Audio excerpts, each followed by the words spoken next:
Little champs. ఏంటి పిల్లలు, అంతా బాగున్నారా? నేను బాగున్నాను, మీరు బాగున్నారని అనుకుంటున్నా.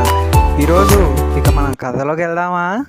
ఈరోజు మన కథ పేరు చతురమైన పాము. ఈ కథ చాలా అద్భుతంగా ఉండబోతుంది. అనగనగా ఒక పచ్చని అడవిలో జంతువులు చాలా కలిసిమెలిసి ఉండేవి. ఆ జంతువుల్లో కూడా ఒక పాము ఉండేది. ఆ పాము పని చేసేది కాదు, పక్కన వారి దగ్గర ఉన్న ఆహారాన్ని దొంగిలించి తినేదన్నమాట. అలా ఆ పాము ఒకనాడు ముసలిని చూసింది. ఆ ముసలి సాధు స్వభావం కలది.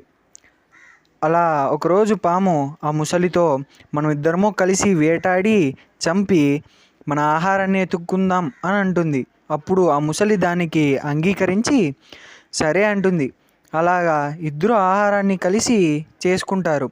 ఒకరోజు ఆహారం అంతా ఎక్కడికో వెళ్ళిపోతుంటే, ఏంటి ఆహారం కనపడలేదు అని ముసలి అనుమానం పడింది పాము మీద.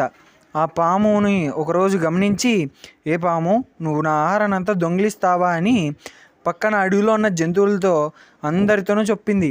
ఈ పాము చాలా చెడ్డది, మోసపూరితమైనది అని చెప్పింది. జంతువులన్నీ చాలా భయపడి ఆ పాముని చాలా దూరంగా పెట్టేసాయి. ఆ పాము లేక ఈ జంతువులన్నీ చాలా ఆనందంగా ఉన్నాయి. అలా పాము ఒక్కటే మిగిలి చనిపోయింది. ఇది పిల్లలు, ఈరోజు ఈ కథలో నీతి ఏంటంటే, పక్కనోళ్ళని మనం